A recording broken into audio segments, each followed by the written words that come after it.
Was that initial excitement all just a fictitious, if thrilling, children's story?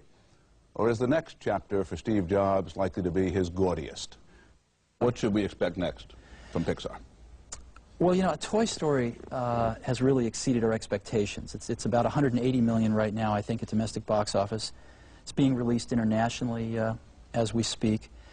And we're coming out with some CD-ROMs based on Toy Story starting in April. And they're dynamite. I think they're going to pretty much set a new benchmark for what can be done with CD-ROMs. Home video was expected later on this year, and we're well at work on our second film. We're about a year into development on it. So I think we have a business model which is that we make feature films and surround them with a suite of related products. In addition to merchandise and home video, there's CD-ROMs and potentially, you know, sequels at some point in time. You first came to public attention with Apple. Mm-hmm. In recent weeks, it's been one of the failure stories of Wall Street and indeed of the American economy. What went wrong at Apple? Oh, gosh. You know, Apple, I haven't been there in a long time, but my perception is... We won't blame you for what's happened in the last 10 years. Yeah, no, I mean, my perception may not be complete, but from the way I see it, I mean, Apple was a company that was based on innovation. When I left Apple 10 years ago, we were 10 years ahead of anybody else. It took Microsoft 10 years to copy Windows. The problem was that Apple stood still. Even though it invested cumulatively billions in R&D, the output has not been there, and people have caught up with it, and its differentiation has eroded, in particular with respect to Microsoft. And so the way out for Apple, and I still think Apple has a future.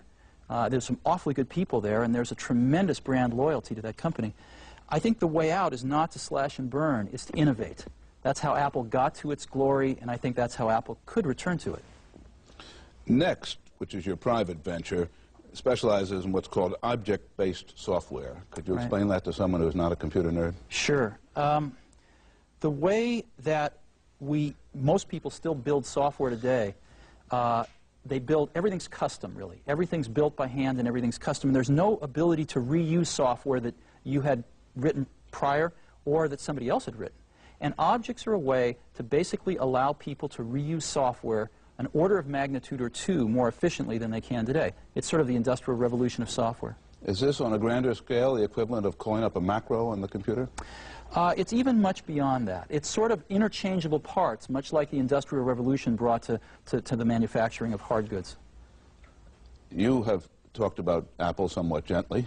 You've also mentioned Microsoft. Much of your current efforts seem directed at constraining Microsoft. Is that accurate? Me? No. I've read some of these computer nerd publications lately, and it seems to me that the fight for the Internet you envision as anybody but Bill Gates.